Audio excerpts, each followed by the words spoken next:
I've learned that some crimes don't arrive with chaos. They arrive with quiet, with routine, with a smile that doesn't quite fit, with a house that looks normal from the outside. And sometimes the most dangerous moment isn't when the truth comes out. It's when no one realizes it needs to be questioned. This is one of those cases. On the morning of August 13th, 2018, Shanann Watts failed to show up for a scheduled doctor's appointment in Frederick, Colorado. That alone was unusual. Shanann was 34 years old, pregnant, organized, the kind of person who didn't miss commitments without explanation. When messages went unanswered and calls went straight to voicemail, concern set in quickly. Shanann's close friend, Nicole Atkinson, didn't wait. She drove to the house. She knocked. She watched. And when there was no response, she called police. That decision mattered, because it shortened the window between deception and discovery. When officers entered the Watts home, they found silence. Shanann's car was still in the driveway. Her purse was inside. Her phone lay abandoned. The house looked lived in, but empty.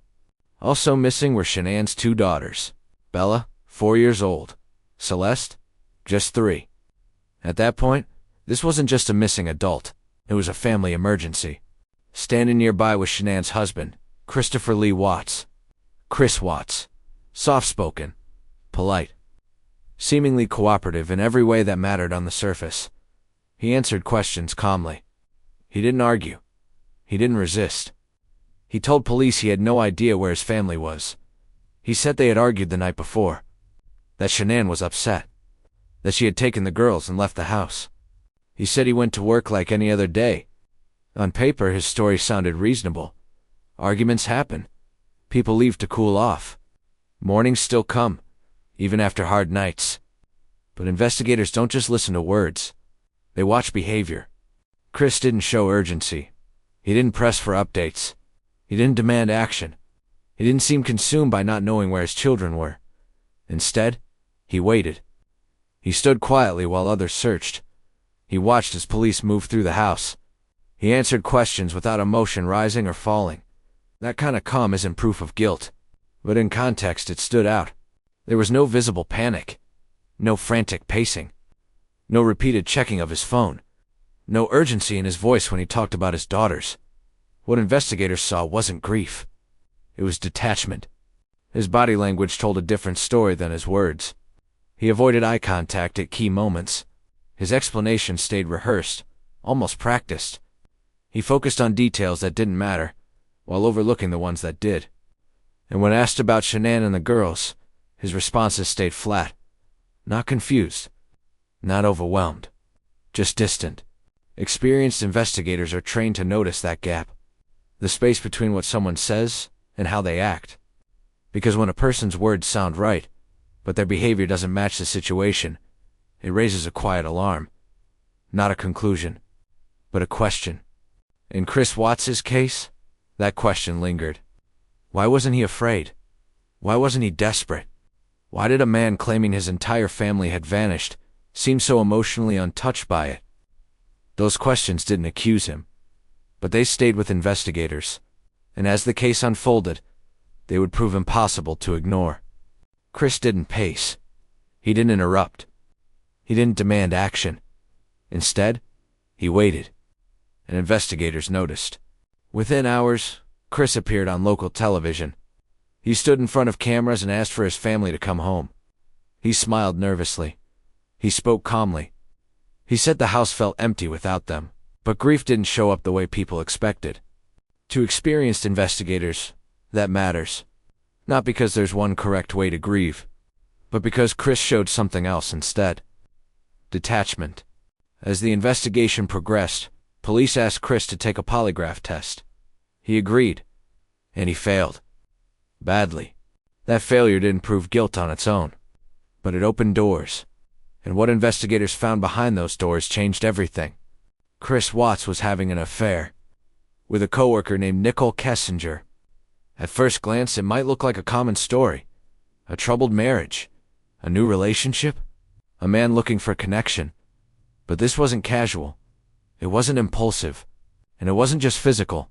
The relationship was intense, emotional, and deeply secret. Chris didn't just step outside his marriage. He stepped into an alternate version of himself. With Nicole, he wasn't a husband struggling under responsibility. He wasn't a father juggling expectations. He wasn't accountable to anyone but himself. He could rewrite who he was. Someone unburdened. Someone admired. Someone starting over. That's why the secrecy mattered so much. Secrecy didn't just protect the affair. It protected the fantasy. Because as long as that relationship stayed hidden, Chris didn't have to reconcile it with his real life. He didn't have to explain himself. He didn't have to face conflict or disappointment. He could keep the two worlds separate. Psychologically, this is where things begin to fracture. Chris didn't see the affair as a mistake. He saw it as a solution, a way out. Messages between them showed talk of the future, trips, plans, a life without complications. Chris talked about feeling free. And that word free comes up again and again in cases like this. Because freedom, to someone who avoids confrontation, doesn't mean independence. It means escape. Nicole represented a version of life where Chris didn't have to explain himself. No arguments, no responsibility, no history. Just possibility. But the problem with fantasies is that reality doesn't disappear on its own. Shanann was still there. The children were still there. Another baby was on the way. And for someone like Chris, that collision felt unbearable. Instead of confronting the situation honestly, through separation, accountability, or difficult conversations, Chris began thinking in absolutes. One life had to end for the other to begin. That's what the affair really was. Not a cause, but a catalyst. It didn't create the violence. It gave it direction. And once Chris began imagining a future without his family, the idea of removing them stopped feeling impossible. It started feeling necessary. That's the danger of living inside a fantasy long enough. Eventually, reality becomes the thing you're trying to erase. Messages reveal conversations about freedom, about starting over, about a future without responsibility. Chris spoke about wanting a fresh start. That phrase is important, because psychologically, it tells us how he was framing his life. Chris Watts didn't see himself as violent. He saw himself as trapped, and in his mind, the solution wasn't confrontation. It was erasure. On August 16th, police followed Chris to a remote Anadarko petroleum site where he worked.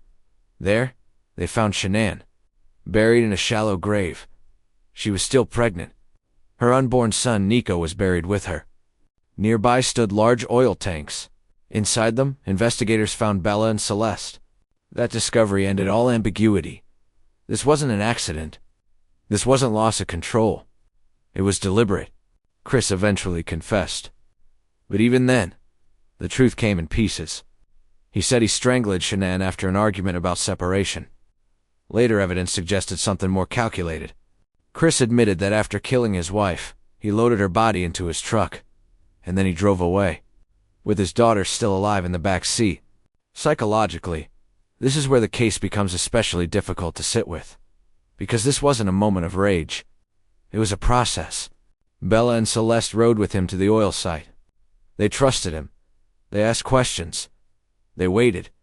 And there was time. Time to stop. Time to reconsider. Time to choose differently. He didn't. Chris smothered them one at a time. This wasn't impulsive violence. It was methodical.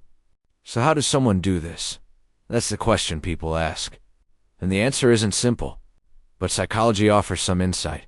Experts describe Chris Watts as emotionally shallow, not incapable of feeling, but limited in emotional depth.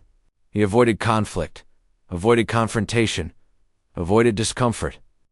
Instead of addressing dissatisfaction directly, he suppressed it. And suppression doesn't disappear. It accumulates. Chris lived two lives, one as a husband and father, one as a man imagining a different future. He didn't integrate those identities. He compartmentalized them, and when they collided, he chose the option that required the least emotional confrontation. This pattern is common in family annihilators. They don't see their families as separate individuals with independent value. They see them as extensions of their own identity. And when that identity needs to change, they remove the extensions. In Chris's mind, divorce meant shame. Conflict meant exposure. Murder meant silence. That doesn't make him impulsive. It makes him avoidant. And avoidance can be dangerous when paired with entitlement. Chris didn't believe he deserved punishment. He didn't see himself as someone who had done something wrong that needed to be paid for.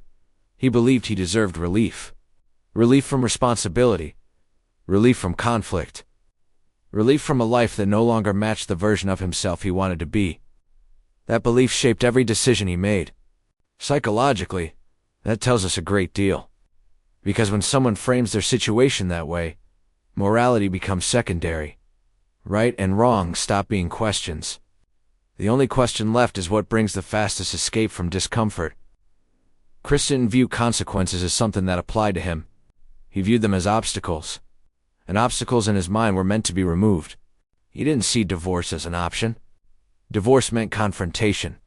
It meant being seen as the bad guy. It meant dealing with anger, disappointment, and public judgment. Those things felt unbearable to him. Murder, in his distorted thinking, felt simpler. Silent, final, free of argument. That's where entitlement comes in.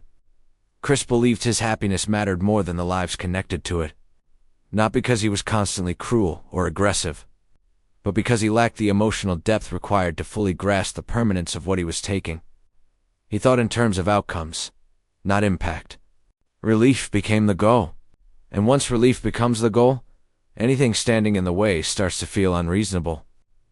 A spouse becomes an obstacle. Children become complications.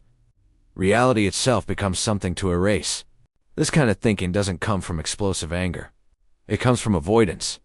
From years of sidestepping discomfort instead of learning how to face it. From convincing yourself that you've earned an escape, no matter the cost to others. That's what makes this case so unsettling. Chris Watts didn't kill out of rage. He killed because he wanted quiet. And in his mind, quiet was worth everything.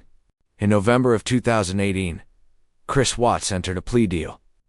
At the request of Shanann's family, the death penalty was removed. Chris pleaded guilty to 9 charges. He was sentenced to 5 life sentences without the possibility of parole, 3 of them consecutive. He will never leave prison, but the sentence doesn't undo what people struggle with most: the normalcy. Family photos, social media videos, birthday parties. Nothing outwardly signaled what was coming, and that's the part that stays with people. This case reminds us that danger doesn't always look dangerous. Sometimes it looks passive, quiet, agreeable. Sometimes it avoids conflict so completely that when change becomes unavoidable, it chooses destruction instead. I'm Detective Pennyworth, and this is one of those cases that reminds you, some people don't destroy what they hate. They destroy what no longer fits the life they want.